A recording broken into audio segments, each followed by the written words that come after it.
あれは何か知っているかい？蒸気機関車といって蒸気で走る乗り物なんだ。わーい、面白い。だんだんこっちに向かってくるよ。お父さん、怖いよ。大丈夫だよ。ほら、一番前で煙突から煙を出しているのが機関車なんだ。たくさん荷物や人を乗せた長い列車を引っ張っているんだよ。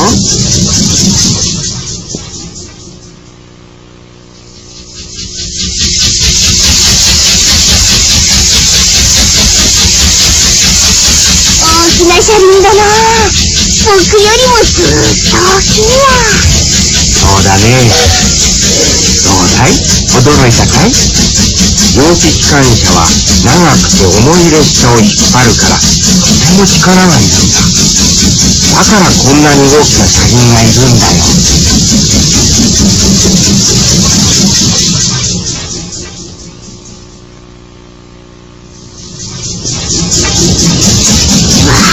大きな音。僕も乗ってみたいな。ほらほら、そんなに前で見ていると危ないぞ。今乗せてやるからね。機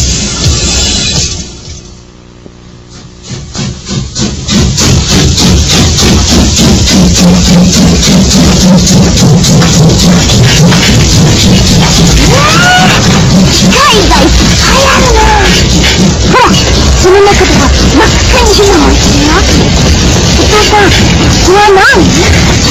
ここはね、機関車の運転をするところ。火が燃えているだろう？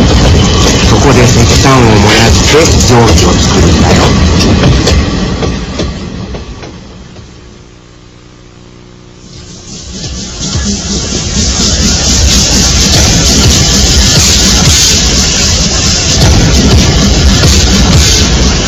うわーい、鉄橋だ鉄橋だ。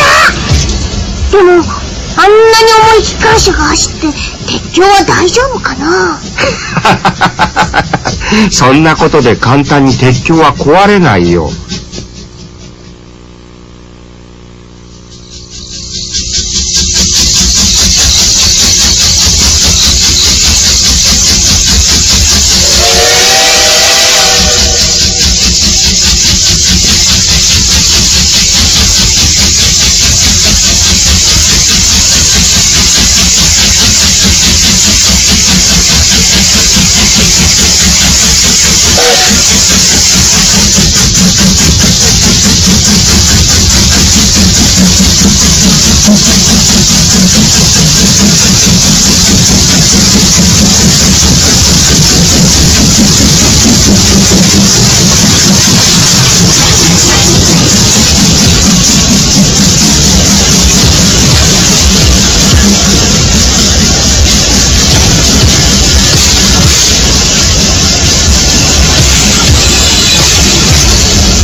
形の機関車みたいだな。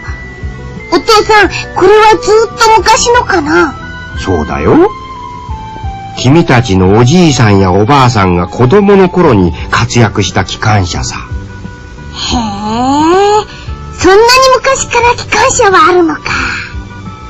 お父さん、蒸気機関車の仕組みを教えて。よしよし。火の力と蒸気の力が必要なことは前にも言ったね。蒸気というのはお湯を沸かすとやかんの口から白い煙が出るだろう。あれが蒸気なんだ。ボイラーで石炭を燃やした熱は周りの水を蒸気に変えるんだ。その蒸気はシリンダーに送られピストンを動かし、その力を車輪に伝えて動くんだ。機関車ってかっこいいね。僕断然好きになっちゃった。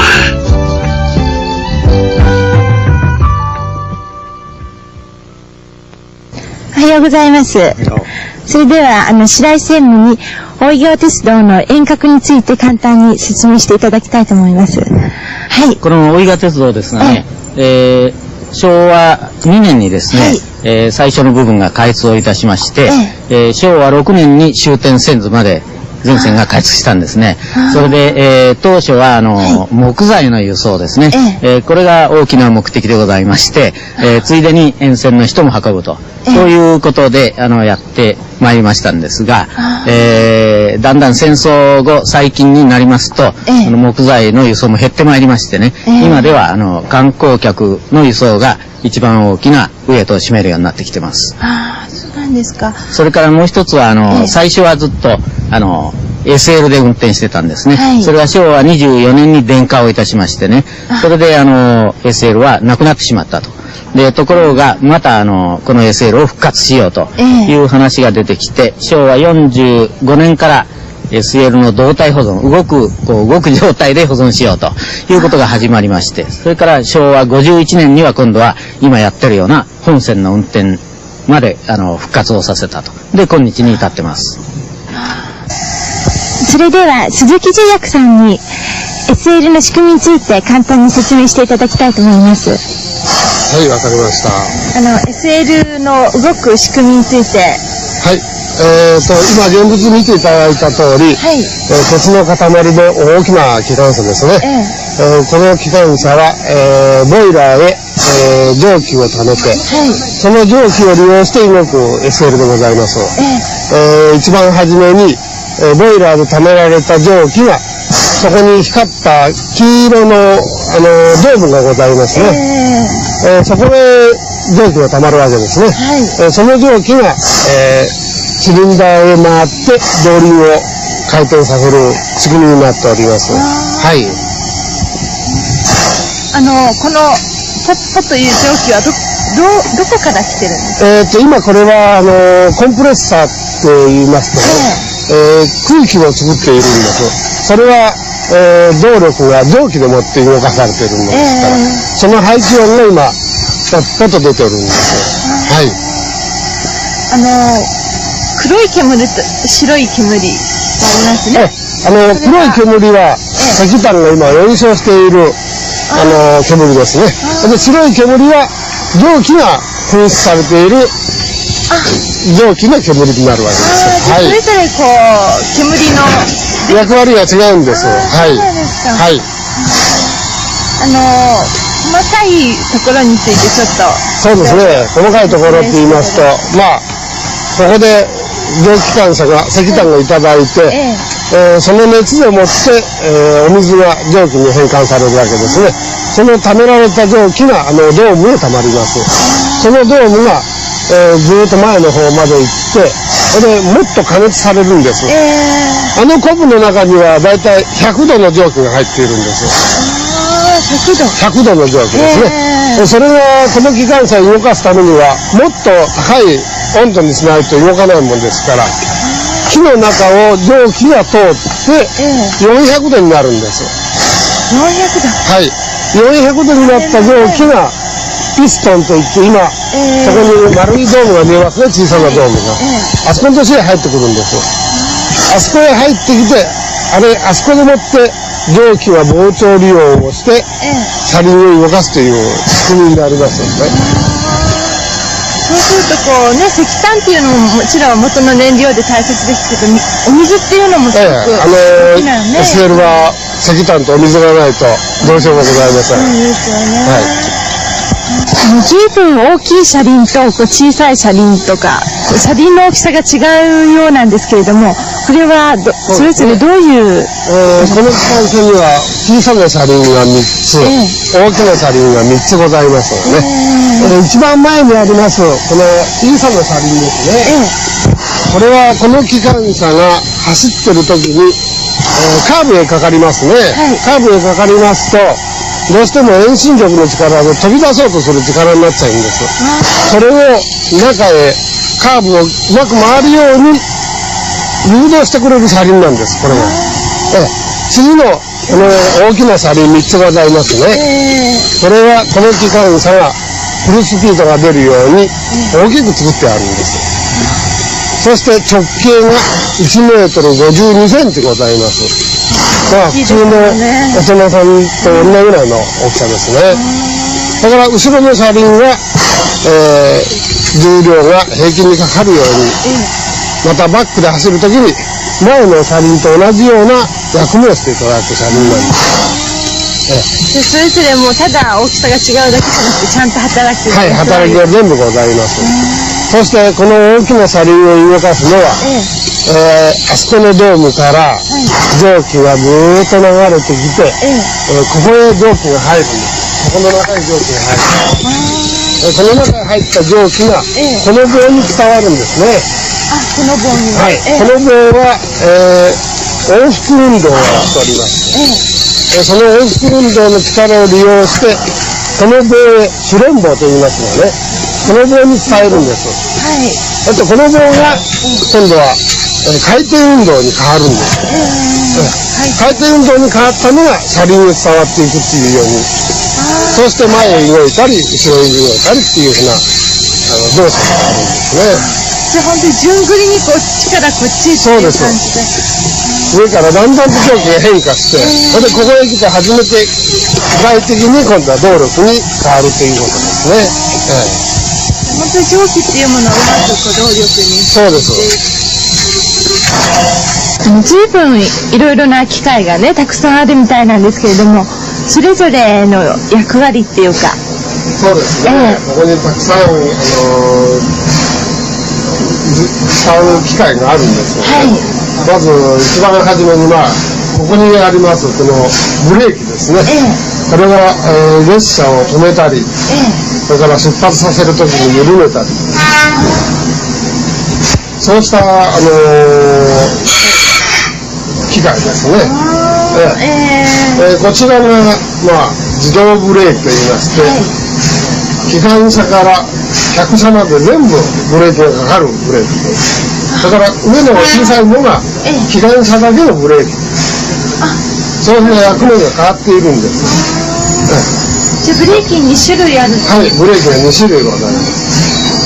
自動車で言えば、全体的に止めるブレーキがこちらで、停車中に止めているブレーキがこちらというサイドブレーキになりますね。それと同じようなものです。そうなんですか。はい。それからここにありますね。これが、この機関車を前進させたり、後退させたりする。これを前へこういうふうにずっと動かしてやれば、前進します、この機関車がね。これをまた後ろへ戻してやれば、今度はバックの運転をいたします。そういう役目ですね、これは。はい。それからこれが自動車でいうとアクセルになるんですが、この機関車が動きたいために今大きなドームから蒸気をピストンへ送る、そうした、機械ですね。これを動かしてやることによって機関車が進み出すわけです。はい。でこちらにありますこれが砂ですね。車輪へ砂を撒いてやる装置。前へ倒してやれば毎回車輪の毎回砂がこぼれて動輪が空転しないようになっている。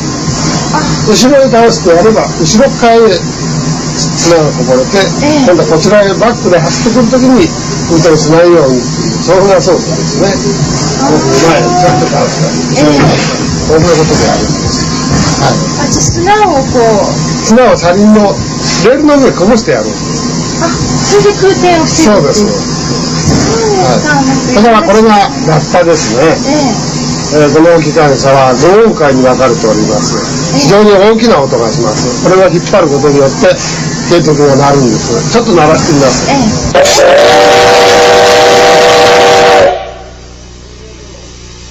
下を調節できるんですか？はい、できます。きつく引っ張ればもっと甲高い大きな音になります。で緩くだったらそうです。いろいろに分かることができます。だんだん大きくなりますね。ここに針が何本かございますが、これは機関車に必要な、各機器へ流れるブレーキの圧力がこれだけありますよということで今ゲージが出ております。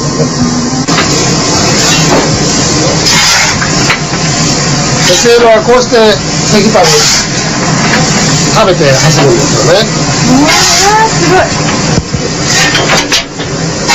れでは、ポイントの切り替えというものについてお聞きしたいんですが。はい。このポイントがね、はい。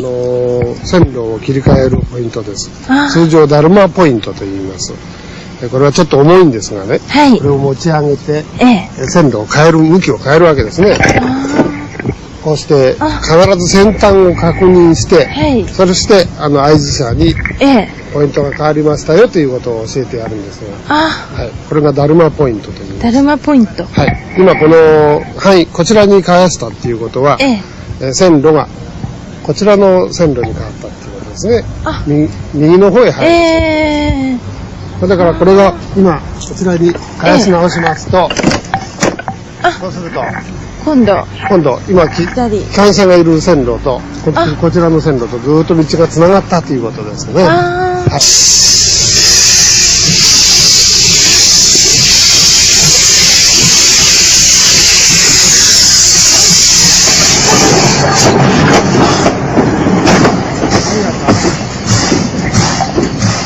この白い方が定位と言いましてね、ええ。通常こちらに向いている方ですよとはいいう印なんです。ああ。これを今度黒い方にしますとね、ええ。ポイントが線路が切り替わりましたよっていうことで今ええ変えます。こちらへこう変えますね。あ、そうすると線路の道が今度変わったんです。あ、あちょっと中入ってください。ちょっとよし。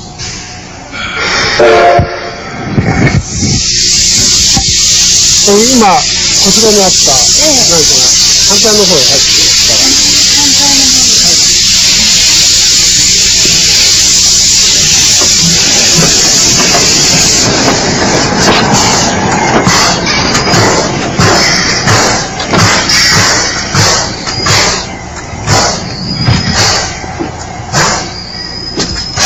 一度持ち上げてみてください。なんか随分重そうです重たいね。ですよ。あれ上がりませんぐいいよ。らい。わあ、すごい重たい。重いんです。あ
今何をされてるんですか？何の入れ替えをやっているんですよ。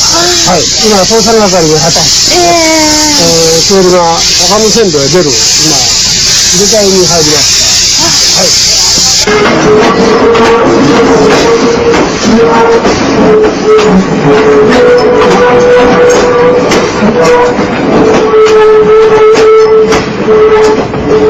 こうやって発射するときは必ず誰かが動員するような形で。所定の位置へね、SL を収めるということでね、今入れ替えやっているんです。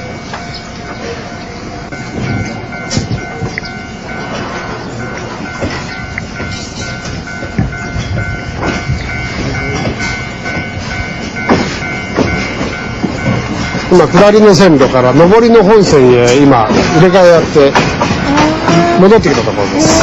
じゃあ、あそこでポイントを。そうです。切り替わってね。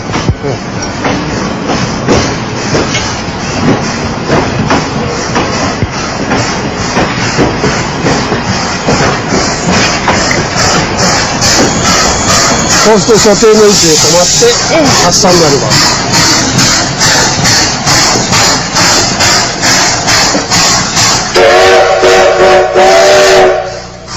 今、ブレーキを買いますよっていう合図をしたんです。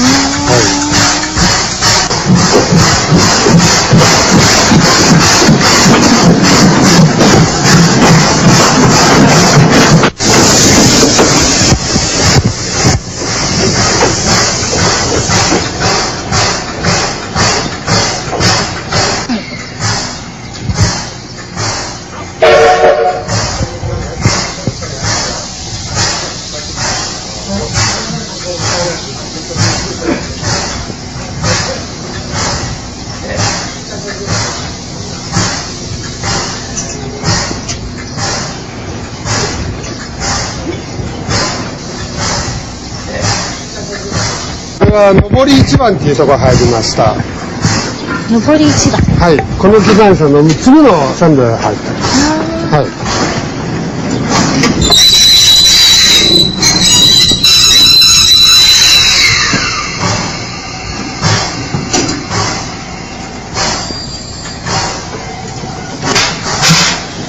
今から連結が入ります。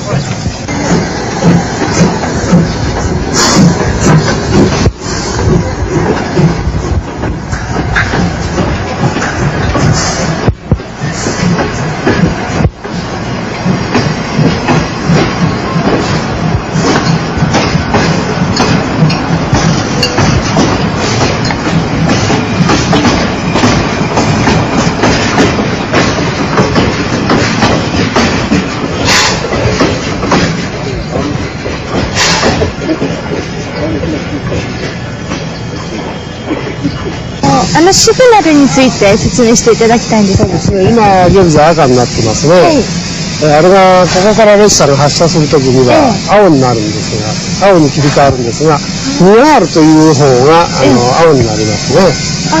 2R という方がね。信号機には今現在赤が2つついておりますね。高さが違いますね。そうですね、2R の方が高いですね。あれが主信号といって、あれがこの駅で一番重要な信号機ということになります。その次の低い方が2番目に重要な信号機ですよっていうことですね。信号機っていうのは結局線路を表しているもんですから、高い方の線路が一番重要な線路ということ。次に低い方の線路が2番目に重要な線路ですよっていうことです。今高い方の線路の信号機が青に変わりますから、ちょっと待ってになってください。はい。本当に。青になりましたね。あれが結局重要な信号が青になったということは、重要な線路が開通しましたよ、発車してもよろしいですよっていう青に切り替わったんです。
それでは、大井川鉄道の名物 SL おじさんの石原さんにお話をお伺いしたいと思います。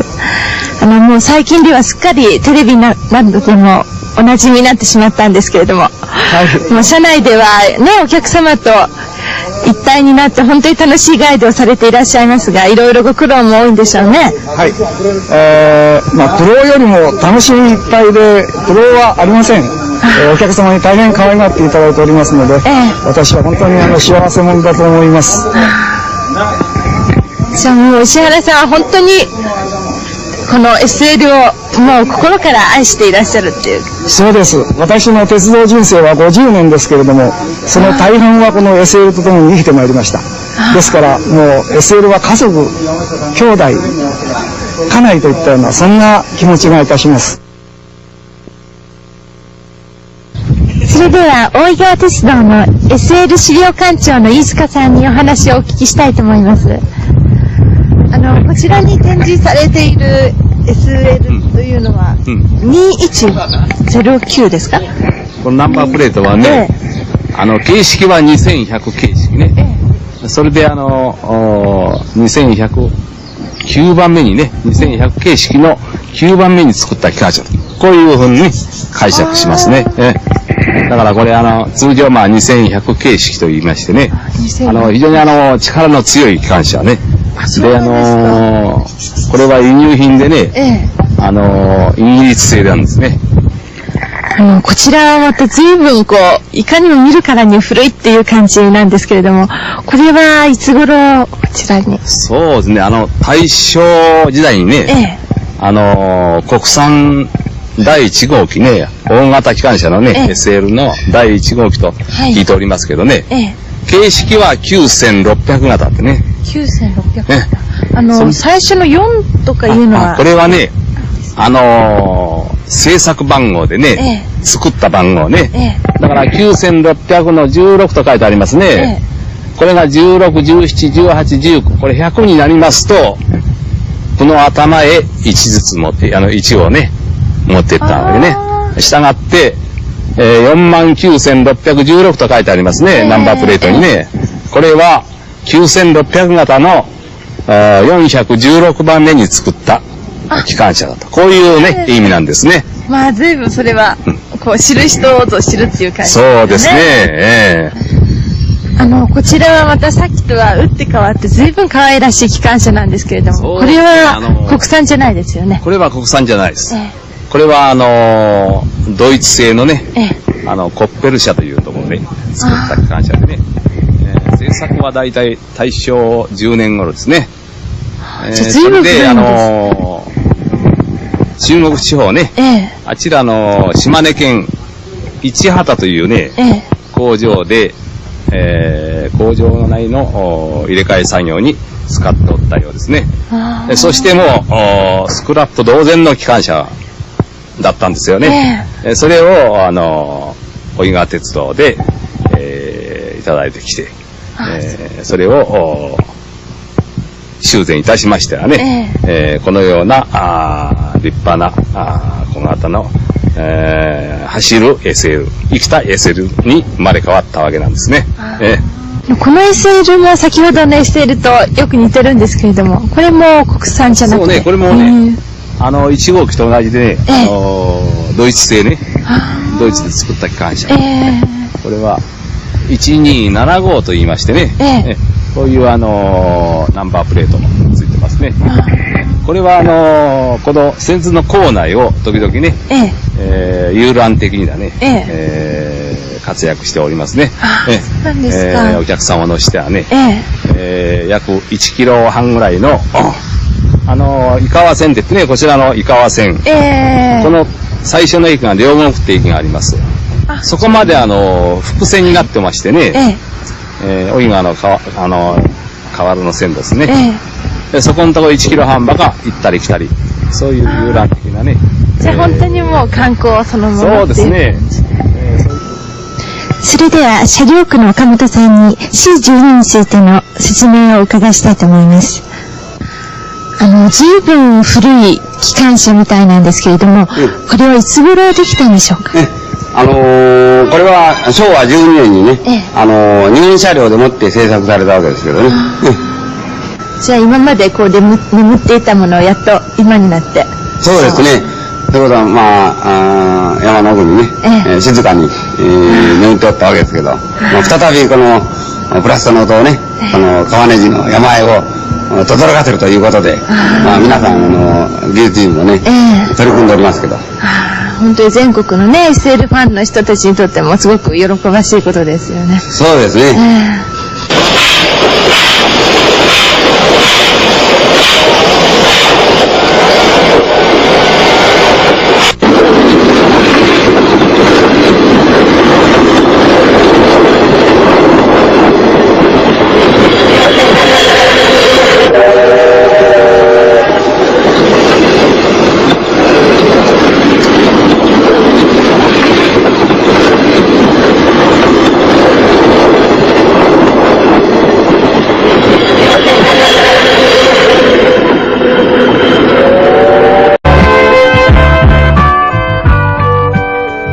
形の機関車みたいだな。お父さん、これはずっと昔のかな？そうだよ。君たちのおじいさんやおばあさんが子供の頃に活躍した機関車さ。へえ、そんなに昔から機関車はあるのか。お父さん、蒸気機関車の仕組みを教えて。よしよし。火の力と蒸気の力が必要なことは前にも言ったね。蒸気というのはお湯を沸かすとやかんの口から白い煙が出るだろう。あれは蒸気なんだ。ボイラーで石炭を燃やした熱は周りの水を蒸気に変えるんだ。その蒸気はシリンダーに送られピストンを動かし、その力を車輪に伝えて動くんだ。機関車ってかっこいいね。僕断然好きになっちゃった。わ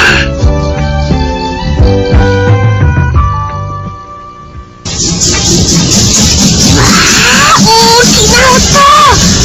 僕も乗ってみたいな。ほらほら、そんなに前で見ていると危ないぞ。今乗せてやるからね。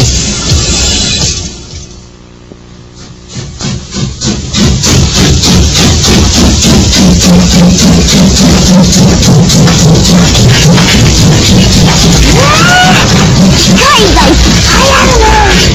ほら、その中では真っ赤に火が燃えてるよ。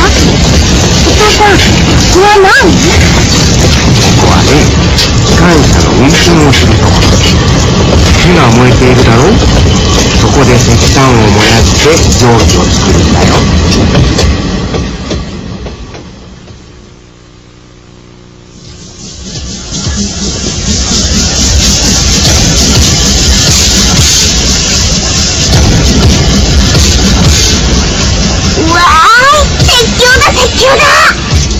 でも、あんなに重い機関車が走って鉄橋は大丈夫かな？そんなことでか。あれは何か知っているかい？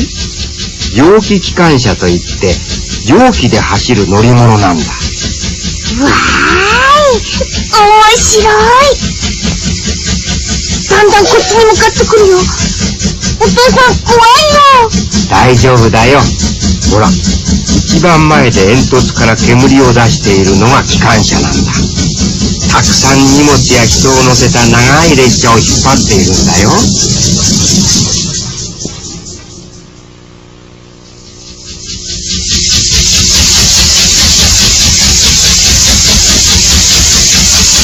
大きな車輪だな。僕よりもずっと大きいや。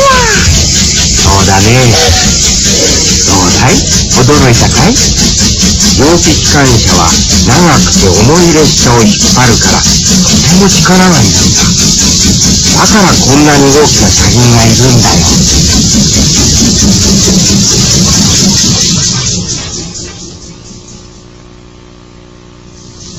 簡単に鉄橋は壊れないよ。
とうございます。それでは、白井専務に、大井川鉄道の遠隔について簡単に説明していただきたいと思います。はい。この大井川鉄道ですがね、昭和2年にですね、最初の部分が開通をいたしまして、昭和6年に終点千頭まで全線が開通したんですね。それで、当初は木材の輸送ですね、これが大きな目的でございまして、ついでに沿線の人も運ぶと、そういうことでやってまいりましたんですが、だんだん戦争後最近になりますと、木材の輸送も減ってまいりましてね、今では観光客の輸送が一番大きなウエイトを占めるようになってきてます。そうなんですか。それからもう一つは最初はずっとSL で運転してたんですね。それは昭和24年に電化をいたしましてね、それでSL はなくなってしまったと。で、ところが、またこの SL を復活しようという話が出てきて、昭和45年から SL の動態保存、動く状態で保存しようということが始まりまして、それから